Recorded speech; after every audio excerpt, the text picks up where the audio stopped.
Nous passons à présent aux vainqueurs des posters du cours Enjeux mondiaux 2021. D'abord un rappel quand même du concept des posters. Durant la deuxième partie du semestre de ce cours, vous allez élaborer un poster en lien au thème de votre cours, soit alimentation, climat, communication, énergie, mobilité ou santé, donc il y a 6 thèmes, puis vos enseignantes et enseignants choisiront le meilleur poster de chaque cours et de chaque groupe, sachant qu'il y a 2 groupes par cours, A et B, ce qui nous fait un total de... D'accord, excusez-moi de vous avoir réveillé. 12 posters sélectionnés, donc, qui seront ici présentés. Et ensuite, il y a évidemment un vote qui est soumis, qui est proposé aux étudiantes et étudiants qui choisissent les 3 posters à présenter aux étudiants de la session suivante. Et c'est donc ce que nous allons voir à présent. J'ai le plaisir d'appeler sur scène une première équipe de vainqueurs, les membres du groupe Santé A, à savoir Maude Dupont-Roch, Abigail Inkster, Yassir Lalou, Hortense Liaras, Mehdi Meki Berada.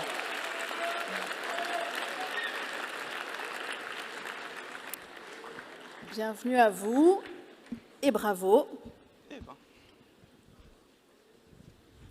Donc le thème de votre poster gagnant, groupe Santé A, c'est l'exposition périnatale aux perturbateurs endocriniens. Je vous laisse nous le présenter. Alors, un perturbateur endocrinien, c'est quoi? Selon l'OMS, c'est une substance chimique d'origine naturelle ou synthétique qui est capable d'interférer avec le fonctionnement du système endocrinien, par exemple en entrant en compétition avec des hormones ou en modifiant la conformation des récepteurs. Alors maintenant, pourquoi la phase périnatale, c'est-à-dire pendant et après la grossesse? Tout simplement parce que c'est la phase la plus cruciale dans le développement de l'organisme. Donc on va voir tout de suite qui sont les perturbateurs endocriniens. Pour bien présenter les perturbateurs endocriniens, autant commencer par le plus connu d'entre eux. Je parle bien évidemment du bisphénol A, aussi appelé BPA. Ce perturbateur endocrinien peut être retrouvé dans l'écrasante majorité des matières plastiques utilisées dans la production de contenants alimentaires, comme des bouteilles d'eau ou des Tupperware. Au même titre, nous pouvons parler des phtalates, qui sont à peu près similaires au BPA, sauf que ceux-ci sont présents dans la majorité des matières PVC. Ce qui implique donc que le rayon d'action est beaucoup plus large, en passant du simple rideau de douche pour aller vers des produits cosmétiques ou des conduits de canalisation. À titre indicatif, nous pouvons aussi parler des phénols, des insecticides utilisés dans le cadre de l'agriculture intensive ou des dioxines rejetées par certaines usines. Si on entend aujourd'hui si peu parler des conséquences sanitaires de l'exposition aux perturbateurs endocriniens, c'est parce qu'elles ne sont pas directes et donc difficiles à mesurer. Réchauffer vos restes dans une boîte en plastique ne va pas vous provoquer de réaction immédiate. Surtout en tant qu'adulte, les quelques perturbateurs présents seront plus rapidement métabolisés. Chez le fœtus, cependant, qui a des périodes de vulnérabilité spécifiques, les conséquences sont que son développement et sa santé à long terme peuvent être altérées. Nous nous sommes penchés sur quelques-unes des multiples pathologies qui peuvent résulter de cette exposition, comme certains cancers hormonodépendants, une altération de la sphère génitale chez l'homme et des effets sur le circuit du stress. Cependant, même si les effets ne sont plus à démontrer sur des rats de laboratoire, chez l'humain, les mesures sont encore délicates à réaliser et les études scientifiques n'arrivent pas à avoir des conclusions tranchées. J'imagine que vous avez déjà acheté des chaussures Nike, un nouveau smartphone ou budgété importé d'Asie. Eh bien que ces achats ne posent aucun problème à premier regard, ils sont néanmoins moteurs d'une industrie colossale qui va exposer certaines populations à des milliers de tonnes de perturbateurs endocriniens. Si on fait attention un peu au poster, en particulier la flèche allant du centre vers le coin inférieur gauche, on voit un travailleur dans un champ d'Asie du Sud qui, comme vous le voyez, est très mal équipé pour se protéger face à ces substances avec lesquelles il cohabite à longueur de journée. En fait, il faut savoir que le problème dans ces régions est double, étant donné que la main-d'œuvre qui est pas chère, elle se voit exploitée et travaille dans des conditions déplorables tout en étant exposée à des substances vraiment très néfastes, surtout des pesticides et des insecticides. Et de plus, certains pays d'Asie du Sud et d'Asie du Sud-Est ont une volonté de surproduction qui fait d'eux les pays les plus pollués de la planète actuellement.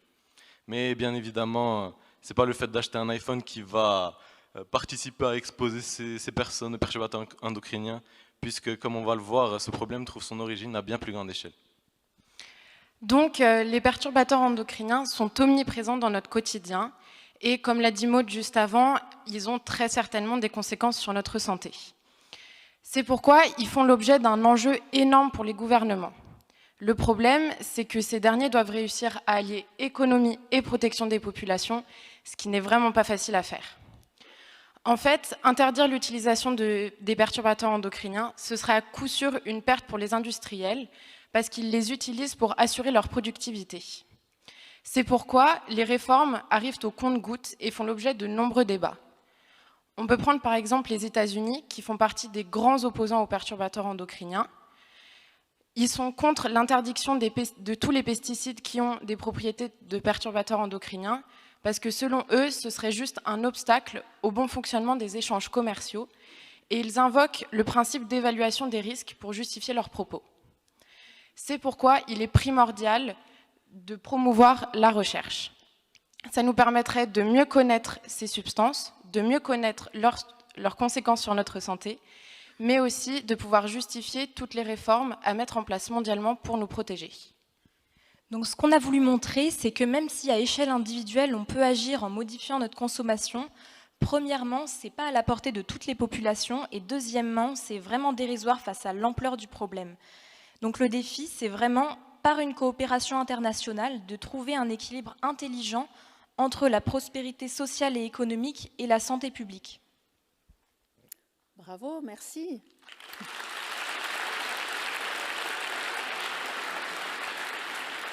Maud Dupont-Roch, Abigail Inkster, Yassir Lalou, Hortense Liaras et Mehdi Meki Barada, donc du groupe Santé A. À présent, j'invite sur scène un autre groupe vainqueur, le groupe Climat B, composé d'Emilien Ancet, Selena Comelli, Paul Cousy, Afanasi Svet et Jean Rauber.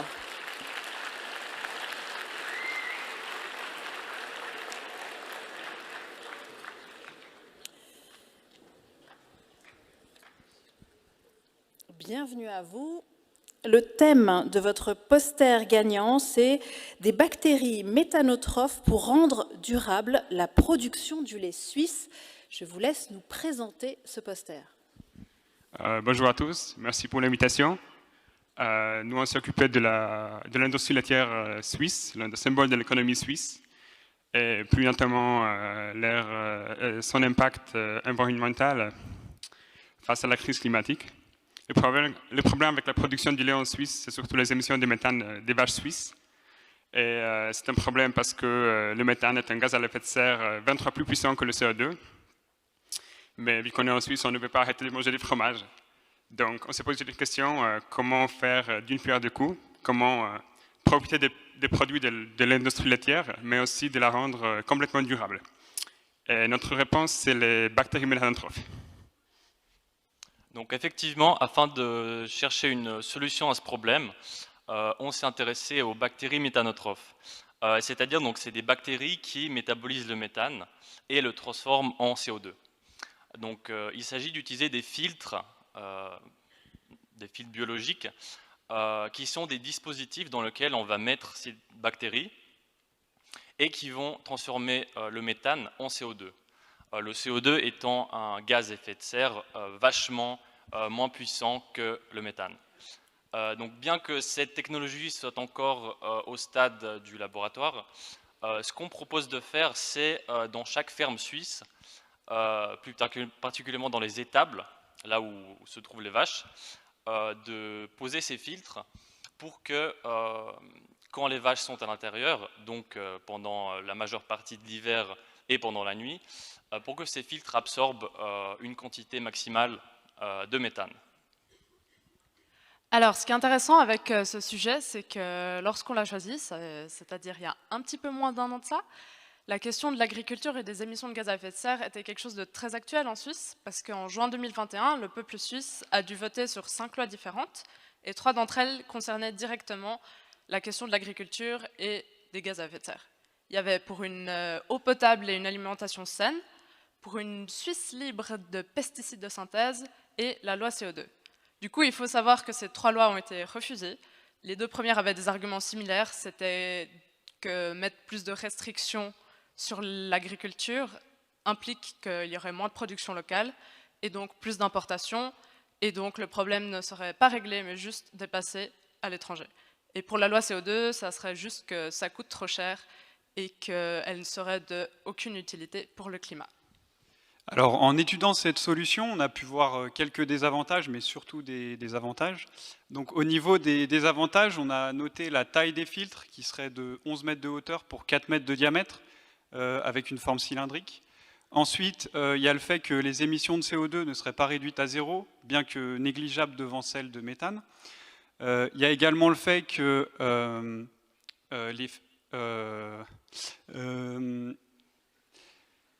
voilà, vous comprenez. Non, on peut aussi noter le fait que on va augmenter le prix du lait d'environ 20 centimes par litre au maximum si on met ces filtres en place.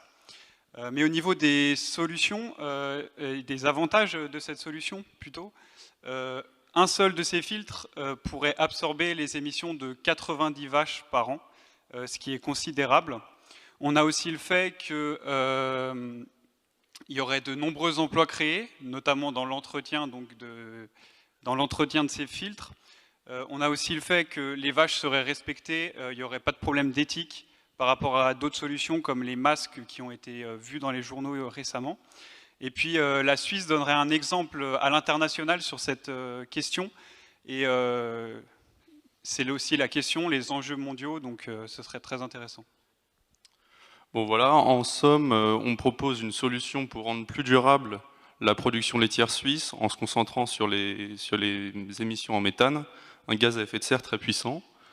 Pour réduire ces émissions, on souhaite utiliser des filtres à bactéries méthanotrophes qu'on placerait directement dans les étables. Malgré le fait que la plupart des lois suisses proposées sur l'écologie soient refusées, on pense que notre solution est acceptable, puisque en compromis d'une augmentation du prix du lait de 20 centimes par litre, on supprime globalement toutes les émissions en méthane absorbables éthiquement, et ce pour toute la production laitière suisse. Bravo, merci. C'était donc le groupe Climat B, Émilien Ancès, Selena Comelli, Paul Cousy, Afanasi Svet et Jean Rauber. Troisième et dernier poster gagnant présenté ce soir, c'est celui du groupe Mobilité A, que j'invite sur scène. Il est composé d'Éric Buty, Éric Grenacher, Océane Kundert, Marco Mitrich et Maxime Réol.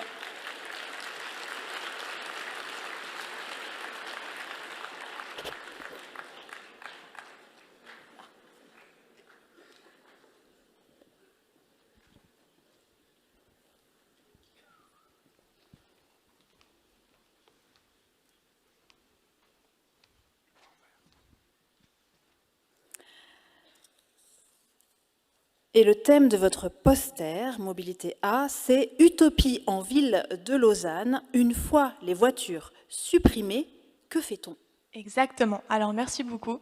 C'est une problématique déjà qui nous tient très particulièrement à cœur et qui nous implique très directement, puisqu'elle nous a menés à repenser la ville qui nous héberge.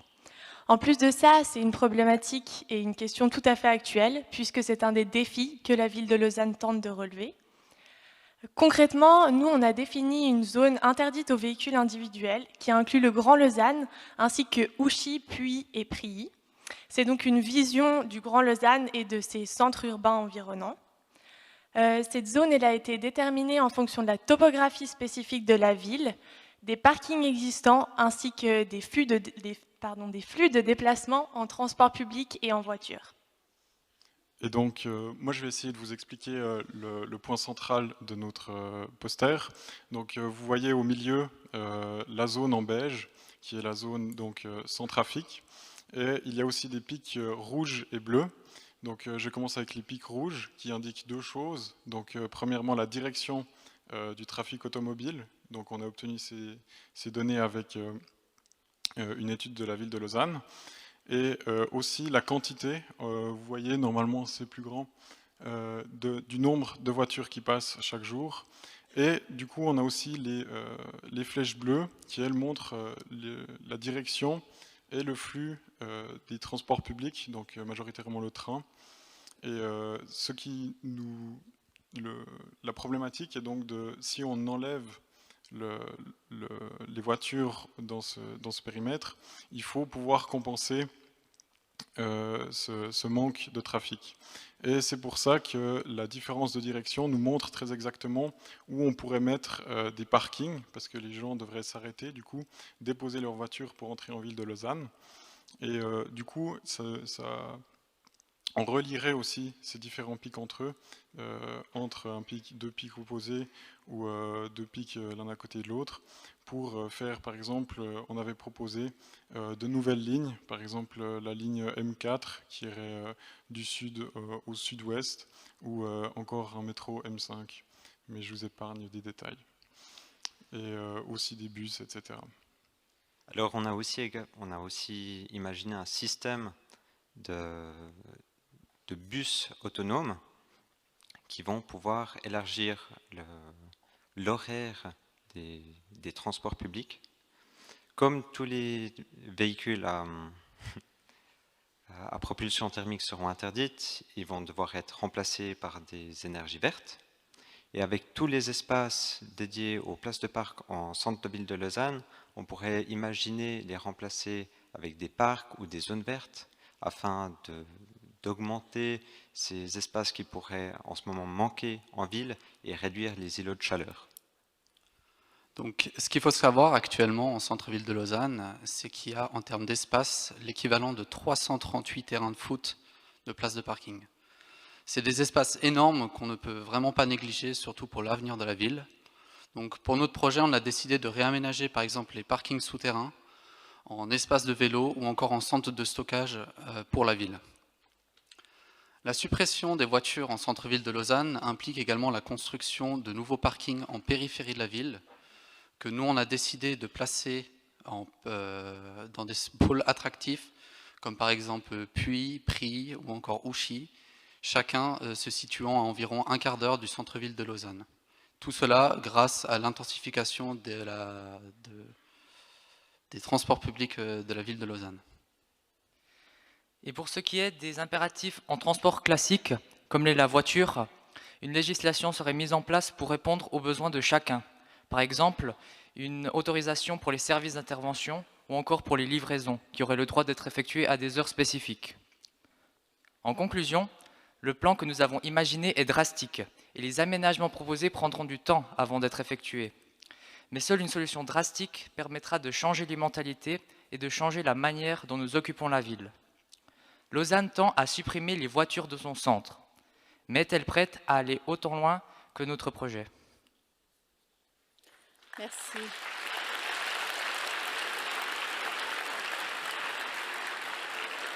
C'était donc le groupe Mobilité A, Éric Buty, Éric Grenacher, Océane Kundert, Marco Mitric et Maxime Réol. Merci beaucoup et bravo à vous. Nous allons féliciter les 12 groupes qui sont donc les lauréats de cette édition cours Enjeux mondiaux 2021. Pour cela, j'ai le plaisir d'inviter ici le professeur Béla Capossi, doyen du Collège des Humanités.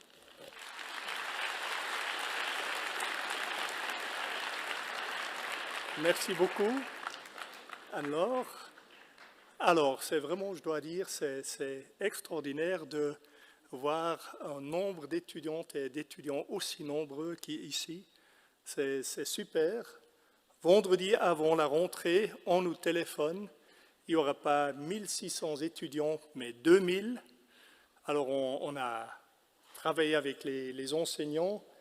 Et il y a des assistants en plus, et voilà, vous voilà ici, tous ensemble. Il y a très peu qui nous ont écrit que est-ce qu'on peut joindre ou est-ce qu'on peut suivre cet événement par Zoom.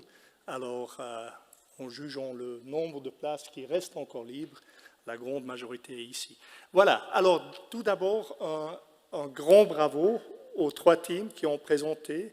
Vraiment chapeau, vous avez fait ça avec un calme, un professionnalisme. Je dis ça parce que quand moi j'avais votre âge, pour moi ça aurait été le scénario absolument horrifiant de devoir parler devant 2000 personnes. C'était vraiment extraordinaire ce que vous avez fait.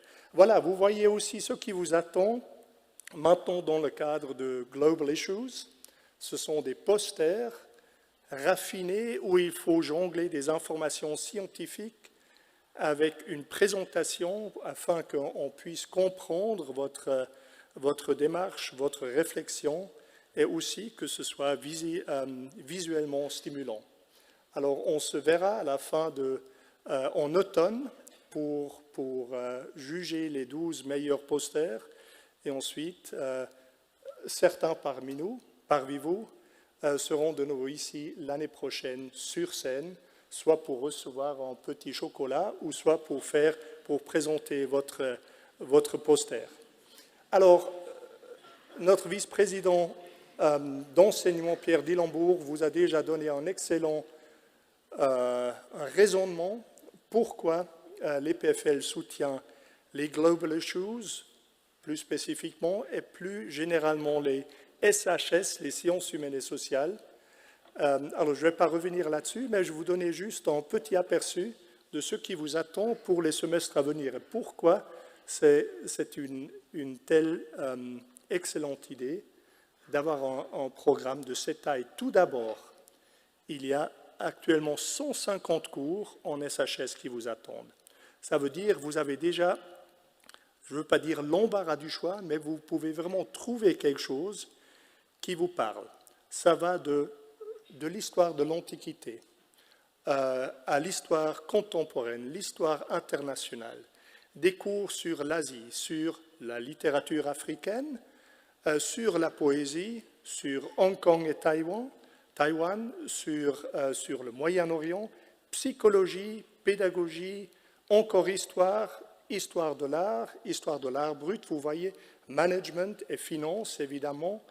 La gamme est extrêmement large et on couvre quasiment la totalité du spectre scientifique qu'on trouve dans des universités comme Lausanne ou Genève. En plus, il y a aussi plusieurs cours qui sont donnés par des professeurs de l'EPFL qui s'intéressent à des questions philosophiques, par exemple. Il y a un cours sur philosophie et intelligence artificielle, etc. And the list goes on. Alors, comme j'aime bien dire, il y a 2 groupes d'étudiants, ceux qui aiment les cours SHS et les autres qui les adorent. Alors, faites le mieux de ces cours. C'est votre grande chance. Si vous allez à Zurich et THZ, ils ont rien comme ça. Ils ont aussi des cours, mais c'est que vraiment à l'EPFL ici que vous trouvez un tel programme. Deuxième chose, vous pouvez choisir librement. Ce sont les seuls cours où vous pouvez décider, moi j'aime bien ça, et ça m'intéresse, mais ça je laisse de côté. Alors pour une fois, ce n'est pas algèbre linéaire, mais ça peut être la théorie de la musique, sur la créativité, sur ça s'appelle comment? Prototypage, voilà, au design industriel. Alors vous verrez, il y a toute une brochure. C'est très, très important. Et pour ça que ça fonctionne, il y a évidemment les enseignants qui s'investissent beaucoup, avec beaucoup d'enthousiasme dans ces cours. Et je reviens au Global Issues, à notre équipe d'enseignement, des enseignantes et enseignants que j'aimerais bien remercier, tout particulièrement pour leur engagement pour ce programme de cours absolument merveilleux.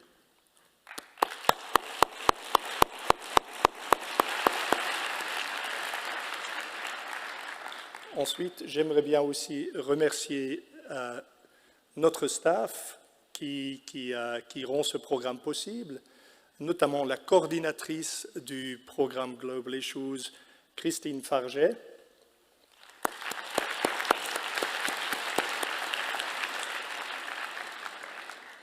Et j'aimerais bien aussi remercier Baptiste Anti de la direction des services industriels de Lausanne pour le soutien financier donné par le Fonds communal pour l'efficacité énergétique, FEE. C'est eux qui financent les prix, les petits chocolats et les autres prix que vous allez recevoir ou que vous avez déjà reçus. Alors, un très grand merci à la direction de la FEE.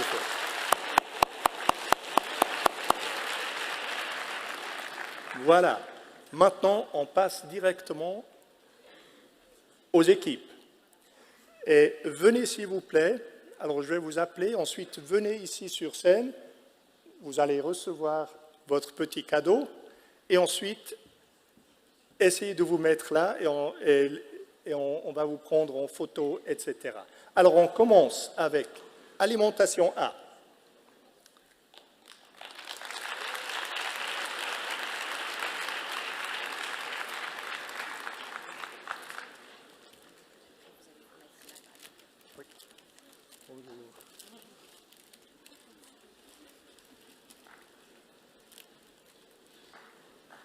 Merci, on les félicite.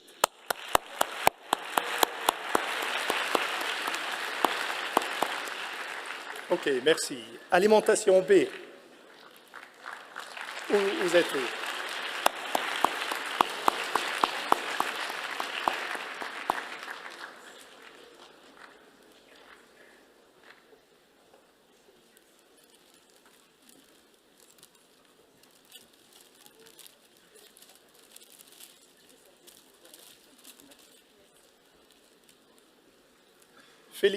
Félicitations à vous aussi.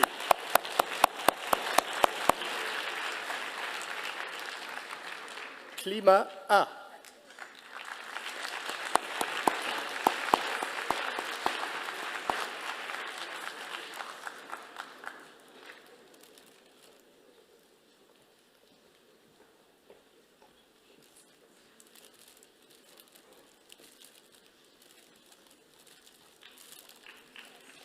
Félicitations.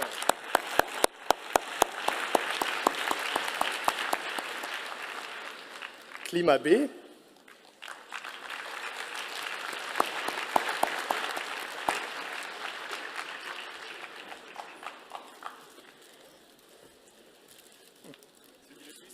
Pardon? Du lait suisse.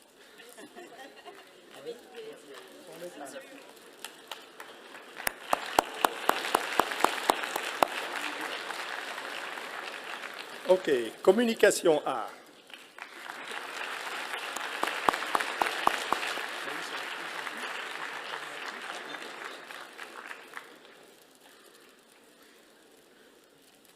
Il y a un chocolat qui s'est cassé.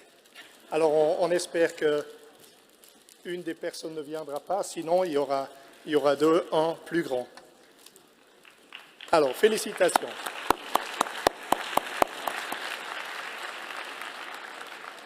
Communication B.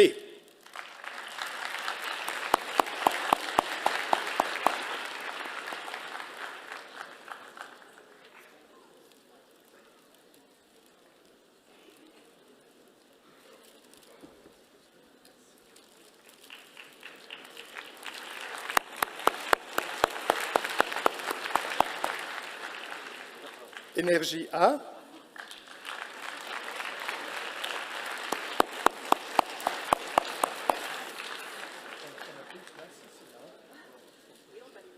Oui, peut-être. Peut-être vous devez vous pousser un tout petit peu.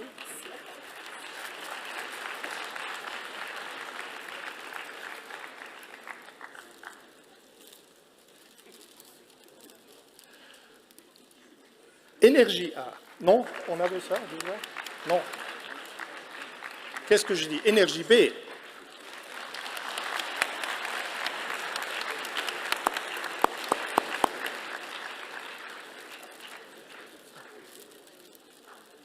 Oui. Vous pouvez pousser encore un peu. Allez, allez, allez. Encore. Et félicitations.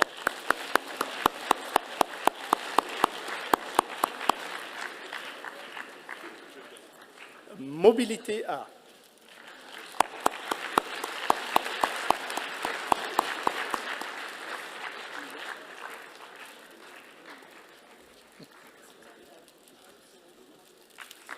Félicitations.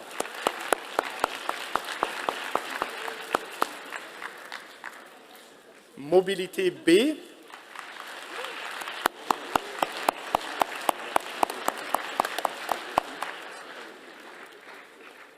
Vous pouvez vous pousser encore. Félicitations.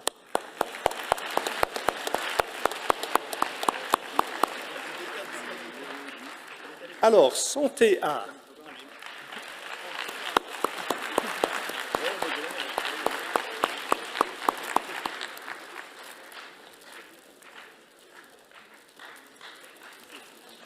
Voilà. Chocolat.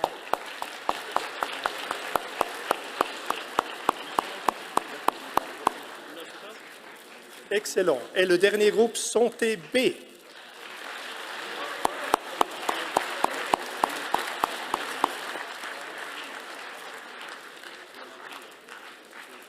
Venez ici, on va donner. Vous le recevez.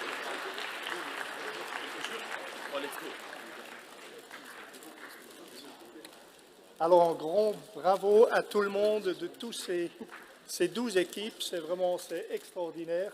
Et il faut aussi dire que chaque année, c'est un très beau moment quand on se retrouve avec les 12 groupes. Et chaque groupe doit présenter son poster et ensuite il y a une belle discussion pour la nomination des 3 gagnants. L'année passée, de nouveau, c'était une soirée très sympa. Je me réjouis de vous voir. Les 12 finalistes, évidemment, cet automne pour la sélection des 3 meilleurs posters. Alors, merci beaucoup à vous.